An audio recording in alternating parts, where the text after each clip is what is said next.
എല്ലാവർക്കും നമസ്കാരം. ഒരു ഭീമാകാരമായ പാറക്കഷ്ണം കൊത്തിയെടുത്ത് നിർമ്മിച്ചിട്ടുള്ള ഒരു ക്ഷേത്രം. ദൂരെ നിന്ന് നോക്കുമ്പോൾ ഉറങ്ങുന്ന ഒരു ആനയാണെന്ന് നമുക്ക് തോന്നും. പാറകളിൽ വെട്ടിയെടുത്ത് മുകളിൽ ഒരു പാറ കൊണ്ട് മൂടപ്പെട്ട 10 അടി നീളവും 8 അടി വീതിയുമുള്ള 2 മുറികളുള്ള ഒരു ക്ഷേത്രം. ഈ ക്ഷേത്രത്തിൽ കുടികൊള്ളുന്നതാകട്ടെ സാക്ഷാൽ ശ്രീ മഹാദേവന്റെ ശിവലിംഗ രൂപവും. അത്തരത്തിൽ ഒരുപാട് പ്രത്യേകതകൾ നിറഞ്ഞ ഒരു പുരാതന ക്ഷേത്രത്തെക്കുറിച്ചാണ് നമ്മൾ ഇന്ന് പറയുന്നത്. അപ്പം നമുക്ക് നേരെ വീഡിയോയിലോട്ട് പോകാം. അതിനു മുമ്പായിട്ട് എല്ലാവരും എൻ്റെ ചാനൽ സബ്സ്ക്രൈബ് ചെയ്ത് വയ്ക്കുകയും ഉപകാരപ്രദം തോന്നിയാൽ മറ്റുള്ളവരിലേക്ക് ഷെയർ ചെയ്യാനും മറക്കരുത്.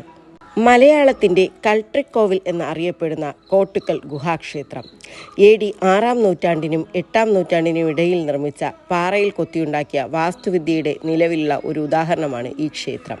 കൊല്ലം ജില്ലയിലെ അഞ്ചലിനടുത്തുള്ള കോട്ടുക്കൽ ഗ്രാമത്തിലാണ് ഈ ഒരു ക്ഷേത്രം സ്ഥിതി ചെയ്യുന്നത്. കൊത്തിയ കല്ല് എന്ന പേര് പാറയിൽ കൊത്തിയുണ്ടാക്കിയ ദേവാലയത്തെയാണ് സൂചിപ്പിക്കുന്നത്. തുല്യമല്ലാത്ത വലുപ്പത്തിലുള്ള 2 ഗുഹകളുണ്ട്. രണ്ടും കിഴക്കോട്ട് അഭിമുഖമായി ഇരിക്കുന്നു. പ്രധാന ദേവനായ ഗണപതിയുടെ ശില്പവും ഇതിനിടയിലുണ്ട്.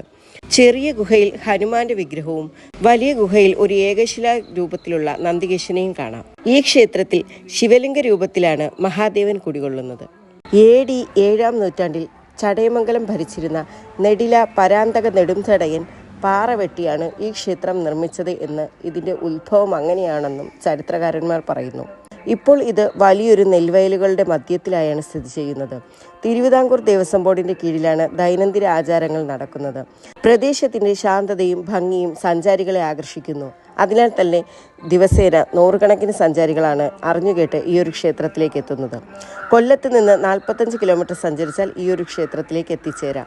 ഒരു ഭീമാകാരമായ പാറക്കഷ്ണം കൊത്തിയെടുത്ത് നിർമ്മിച്ചിരിക്കുന്നത് കൊണ്ട് തന്നെ ഈ ഒരു ക്ഷേത്രം ദൂരെ നിന്ന് നോക്കുമ്പോൾ ഉറങ്ങുന്ന ഒരു ആനയാണെന്ന് നമുക്ക് തോന്നുള്ളൂ.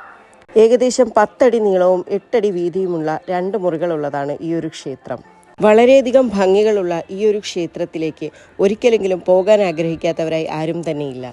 അതിനാൽ തന്നെയാണ് ഈ ഒരു ക്ഷേത്രത്തിലേക്ക് ഇപ്പോൾ 100 കണക്കിന് സഞ്ചാരികൾ ദിവസേന എത്തുന്നത്. അപ്പോൾ നിങ്ങൾക്ക് ആർക്കെങ്കിലും പോകാൻ ആഗ്രഹമുണ്ടെങ്കിൽ തീർച്ചയായും പോവുക തന്നെ ചെയ്യുക. അത്രയ്ക്ക് മനോഹരമായ ഒരു ക്ഷേത്രമാണ്. എല്ലാവർക്കും നല്ലൊരു ദിവസമാകട്ടെ എന്ന് പ്രാർത്ഥിച്ചുകൊണ്ട് ഇന്നത്തെ വീഡിയോ ഇവിടെ നിർത്തുന്നു. നന്ദി, നമസ്കാരം.